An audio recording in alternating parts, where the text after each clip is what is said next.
শেকড়ের টানে শেষ মুহূর্তেও বাড়ির পানে ছুটছেন মানুষ। ঈদযাত্রার খবর জানাতে এই মুহূর্তে সদরঘাট লঞ্চ টার্মিনালে আছেন সহকর্মী সানভীর রূপল এবং বিমানবন্দর রেল স্টেশনে আছেন জুম্মান সাদিক জাভলিন। প্রথমেই যাচ্ছি সানভীর রূপলের কাছে। রূপল,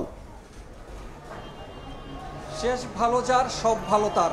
ঈদযাত্রার শেষ সময়টুকু বেশ ভালোই যাচ্ছে যাত্রীদের, কারণ এখন এই মুহূর্তে সদরঘাট পন্টনে যে যাত্রীরা আছেন তারা বেশ স্বাচ্ছন্দ্যেই লঞ্চে উঠতে পেরেছেন। এর মধ্যে বেশ কিছু গন্তব্যে লঞ্চ ছেড়ে গেছে, এখনও অপেক্ষমান আছে বেশ কিছু লঞ্চ, এবং এই লঞ্চগুলো এখন নতুন করে পন্টনে আর যাত্রী প্রবেশ করছে না।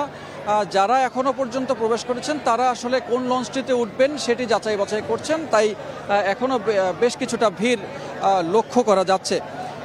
তো বরিশাল অঞ্চলের যে লঞ্চগুলো, আজকে 4টি লঞ্চের মধ্যে এর মধ্যে 2টি ছেড়ে গেছে, এখনও 2টি লঞ্চ পন্টনে অপেক্ষা করছে, এবং অন্যান্য গন্তব্যে ঠিক আমার ওই পাশে সেখানে বেশ কিছু লঞ্চ অপেক্ষা করছে এবং তারা শেষ সময়ের যাত্রীদের তোলার জন্য ব্যস্ত রয়েছে। এবং এবছর স্বস্তি প্রকাশ করেছেন যাত্রীরা, যেহেতু টানা 6-7 দিন ধরেই ধারাবাহিকভাবে যেতে পেরেছেন, যার ফলে একসাথে সব চাপ পড়েনি। তবে খুবই চমৎকার কিছু দৃশ্যও দেখেছি, সেটি হচ্ছে যাত্রাতের যে আনন্দ, সেই আনন্দ উপভোগ করছেন অনেকেই লঞ্চে বসেই। তারা নিজেরা গল্পগুজব যেমন করছেন, তেমনি দেখেছি যে মেহেদি লাগাচ্ছেন এবং নিজেরা নিজেদের প্রস্তুতিটুকু সেরে নিচ্ছেন, যাতে কালকে সকাল সকালেই বাড়ি ফিরেই তারা ঈদ আনন্দ প্রিয়জনদের সাথে ভাগাভাগি করে নিতে পারেন। প্রত্যাশা করছেন যে এই যাত্রাটি যেমন স্বস্তি ছিল, ফেরার যাত্রাপথটিও যেন স্বস্তি থাকে, সেজন্য যাতে কর্তৃপক্ষ এরকম একটি সুন্দর ব্যবস্থাপনার মধ্য থেকেই আবার এই ঢাকায় কর্মস্থলে ফেরার জন্য সুযোগ করে দেয়। তো এখন পর্যন্ত সব বেশ ভালোভাবেই যাচ্ছে এবং শেষ সময়ের জন্য অপেক্ষা করছে বেশ কিছু লঞ্চ, এবং এই লঞ্চগুলো ছেড়ে যাওয়ার মধ্য থেকেই এবারের আনুষ্ঠানিকভাবে ঈদযাত্রার সমাপ্তি ঘটবে। তো এই ছিল সদরঘাট থেকে সবশেষ তথ্য। চলে যাচ্ছি বিমানবন্দর রেলওয়ে স্টেশনে, সেখানে আছেন জুম্মান সাদিক জাভলিন।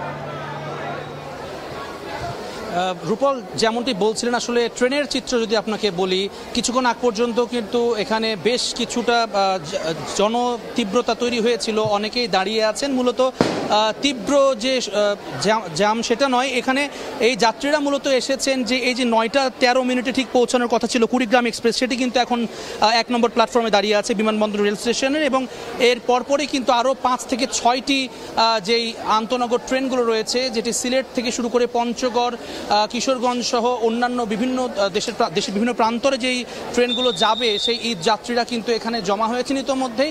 তবে এই ট্রেন যেটি যাচ্ছে এই মুহূর্তে কুড়িগ্রাম এক্সপ্রেস, সেখানেও আমরা দেখছি কিন্তু খুব আসন সংখ্যা যেটি রয়েছে নির্দিষ্ট, সেই আসন সংখ্যা অনুযায়ী এখানে আমরা যাত্রীদেরকে দেখছি। খুব বেশি যাত্রীর চাপ এখানে নেই। ভেতরে বেশ কিছু কোচে কিন্তু আমরা দেখেছি সেখানে আসন ফাঁকাও রয়েছে।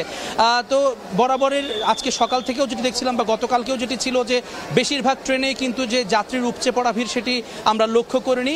অত্যন্ত স্বস্তির মধ্য দিয়ে শেষ পর্যন্ত এখনও যে ঘরে ফেরা মানুষ যারা ঈদে পরিবারের সঙ্গে আনন্দ ভাগাভাগি করতে যাচ্ছেন, খুব হাসি মুখে কিন্তু তারা, আপনারা দেখতে পাচ্ছেন নিশ্চয়ই, খুব হাসি মুখেই প্রত্যেকে ঈদ যাত্রা করছেন। এবং যাত্রীরা কিন্তু তাদের পরিতৃপ্তির কথা জানিয়েছেন যে এইবারের যে ট্রেনের শিডিউল একেবারে বিপর্যয় হয়নি, প্রত্যেকটি ট্রেনই মোটামুটিভাবে সঠিক সময়ে ছেড়ে গেছে এবং ট্রেনে প্রবেশ বা প্রস্থানের সময় কোনো ধরনের বিপত্তিতে তাদের পড়তে হয়নি। কোনো ধাক্কাধাক্কি কিংবা যেই চাপ থাকে যাত্রীর অতিরিক্ত, সেটি নেই।